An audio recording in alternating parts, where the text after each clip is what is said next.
नमस्कार, मैं राजा रवीश कुमार एक बार फिर से आपका स्वागत करता हूं मेरे YouTube चैनल पे। आज जो है स्टूडियो काफ़ी अच्छा है। मैं कैमरामैन से अनुरोध करूंगा एक बार पूरा स्टूडियो दिखाया जाए, अपने आसपास का चलचित्र दिखाया जाए। काफ़ी अच्छा स्टूडियो है और आज जो मेहमान हैं वो भी कुछ नए हैं। मैं आपसे इंट्रो करवाता हूं मेहमान का। मेरे साथ जुड़े हैं गोमती नगर से हरीश चंद्र जी जो हैं गोमती नगर में रहते हैं और काफ़ी अच्छे मित्र हैं मेरे। हरीश चंद्र जी नमस्कार। नमस्कार। कैसे हैं आप? बहुत बढ़िया। ये हैं हरीश चंद्र जी गोमती नगर से।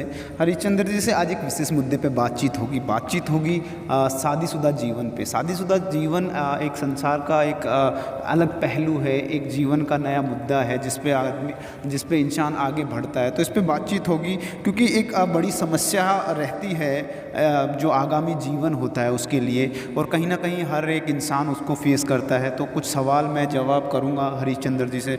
हरीश चंद्र जी बहुत बहुत धन्यवाद हमारे साथ जुड़ने का। और आज जो सवाल होंगे कुछ ऐसे होंगे जो शादीशुदा जीवन से रिलेटेड होंगे, तो आप तैयार हैं? बिल्कुल मैं तैयार हूँ जी। हरीश चंद्र जी मैं जानना चाहूँगा आपकी शादी को कितने साल हो गए? जी। वैसे तो मेरी शादी को 3.25 साल हो गए हैं, तो अब तक जो वैवाहिक जीवन चल रहा है तो अभी जो जीवन 3.5 साल को जो गुजरे, कैसे गुजरे? कितने अच्छे गुजरे, कितने अप्स एंड डाउन आए? नहीं, अप्स एंड डाउन हर किसी की लाइफ में आते हैं, मेरी लाइफ में भी आए थे, बट सब कुछ कुशल मंगल मतलब है। एक एवरेज लगाया जाए तो वो कहीं ना कहीं फ्लैट एकदम बढ़िया लाइन चल रही है। हरीश चंद्र जी मैं पहला सवाल मेरे दर्शकों के लिए मैं पूछना चाहूँगा कि जो आपकी जब शादी हुई थी 3 साल पहले और अभी जो 3.25 साल का वक्त जो गुजर चुका है, उसमें आप ससुराल में गए थे, जब फर्स्ट डे आप गए थे तोरण जो आपने मारा था, और आज जब जाते हैं तो वो जो ग्राफ का जो रेशियो था वो किस प्रकार से डाउन आता जा रहा है? उसमें जो एक बोल सकते हैं कि आपकी जो खातिरदारी थी उसमें किससे गिरावट आई है या हाई अप्स एंड डाउन है? देखो, खातिरदारी में तो ये सब भलीपूर्ण जानते ही हैं कि गिरावट तो आती है। जब पहली बार अगर आप ससुराल में जाते हो तो आप जैसे ही मतलब ट्रेन से उतरने वाले होते हो तो 2 लोग आपका वेट कर रहे होते हैं वहाँ पर। तो उसके बाद वो आपको रिसीव कर रहे हैं। ये शादी के तुरंत बाद की बात है? ये शादी का जो पहला होता है, जब आप पहली बार अपनी धर्मपत्नी को लेके जाते हो तब का ये हो रहता है।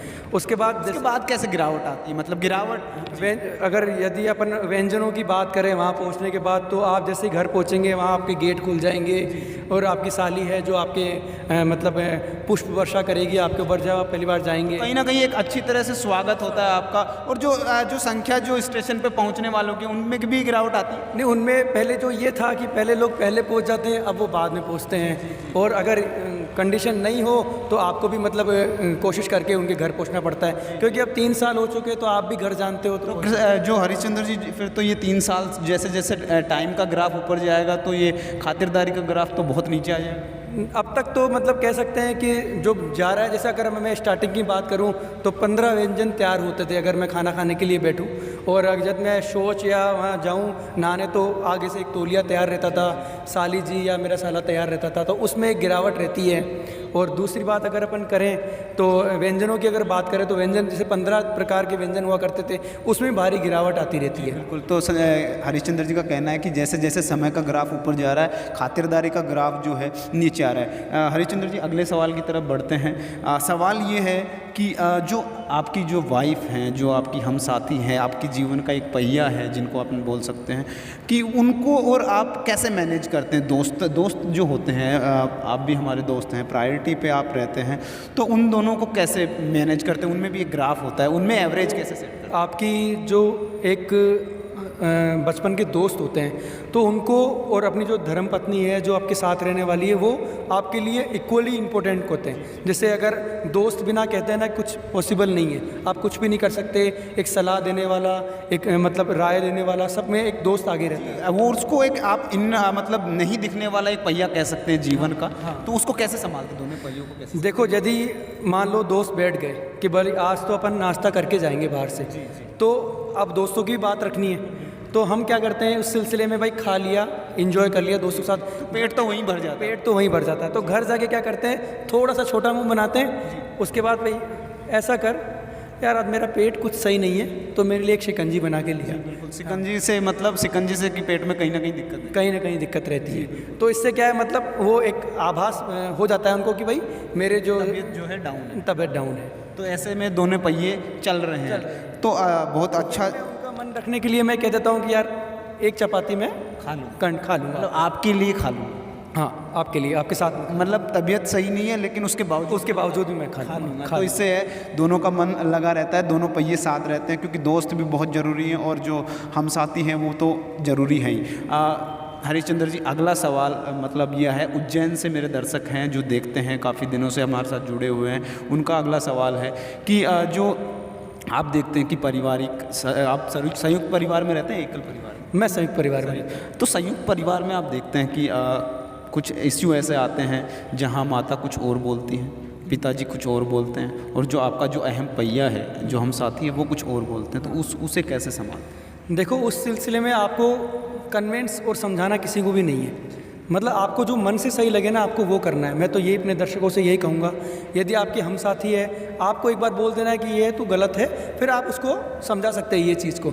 लेकिन जो माताश्री होती है उनको आप कह नहीं सकते, क्योंकि बड़े बुजुर्गों को नहीं कह सकते अपन, वो गलत भी होंगे तो एक बार ठीक है यार। तो आप प्रैक्टिकली अगर देखें तो अगर 5 बंदों में बात हो रही है, परिवार के 5 सदस्य बैठे हैं, तो उसमें तो कहीं ना कहीं आप एक अहम रोल रहता है, पत्नी का अलग रहता है, माता जी का अलग रहता है, उसको कैसे देखते हैं? नहीं, कई बार मैं यही कहूँगा दर्शकों से कि अगर आप असमंजस में कभी फंस भी जाएं तो करना कुछ भी नहीं है, जस्ट एक छोटी सी स्माइल देनी है। कहीं भी अगर माहौल आपको दिखे गर्म हो गया, आपको स्माइल देके उस मोमेंट को पास ऑन करना है। क्योंकि ये देखो, ये जो नौबत है शादीशुदा जीवन में चलने के बाद, तो ये नौबतें आती रहती हैं। मतलब ये एक दिन की बात नहीं, ये आपको रोज़ फेस करना, ये रोज़ फेस करना पड़ता है। तो इसमें आपका ये कहना है कि स्माइल करो और आगे चलते रहो, दोनों पहियों को साथ रखना जरूरी है। साथ रखना है, क्योंकि आपके लिए हम साथी भी उतना ज़रूरी है जितनी माँ ज़रूरी है।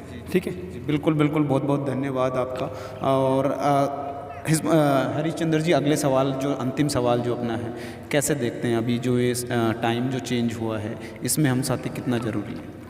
नहीं, हम साथी देखो, मैंने आपको पिछली बार भी यही बताया था पिछले सवाल में, कि दोनों ही आपके लिए जीवन में बहुत ज़रूरी है। देखो, जिसने आपको जन्म दिया है और जिसके साथ आपको रहना है, तो जो दोनों ही आपकी लाइफ में बहुत इंपॉर्टेंट रखते हैं। तो कहीं ना कहीं उन दोनों का साथ ज़रूरी है, और वो जो जीवन का जो एक अहम हिस्सा है दोनों, उनको अगर आपको सही से जीवन जीना है तो उनके बिना आप जी नहीं सकते। मैं यही कहूँगा कि आजकल जो युवा पीढ़ी है वो चलते हुए आ रही है, तुरंत डिसीजन ले लेती है। मैं ये कहूँगा कि तुरंत कभी भी डिसीजन ना ले, क्योंकि आप दोनों को फिर अगर आप इनको मैनेज ही नहीं कर सकते तो फिर आप कैसे पॉसिबल हो पाएगा? आपको मैनेज करना आना चाहिए।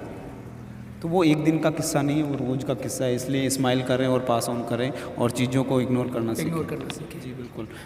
हरिश्चंद्र जी, बहुत बहुत धन्यवाद हमारे साथ जुड़ने का। और गोमती नगर में हम चाहते हैं कि आप वापस यहाँ आए, और एक बार कैमरामैन से अनुरोध करूँगा कि गोमती नगर का नज़ारा दिखाया जाए एक बारी। हरिश्चंद्र जी, बहुत बहुत धन्यवाद हमारे साथ जुड़ने के लिए, तहे दिल से शुक्रिया। नमस्कार, मैं राजा रवीश कुमार, कैमरामैन आशीष के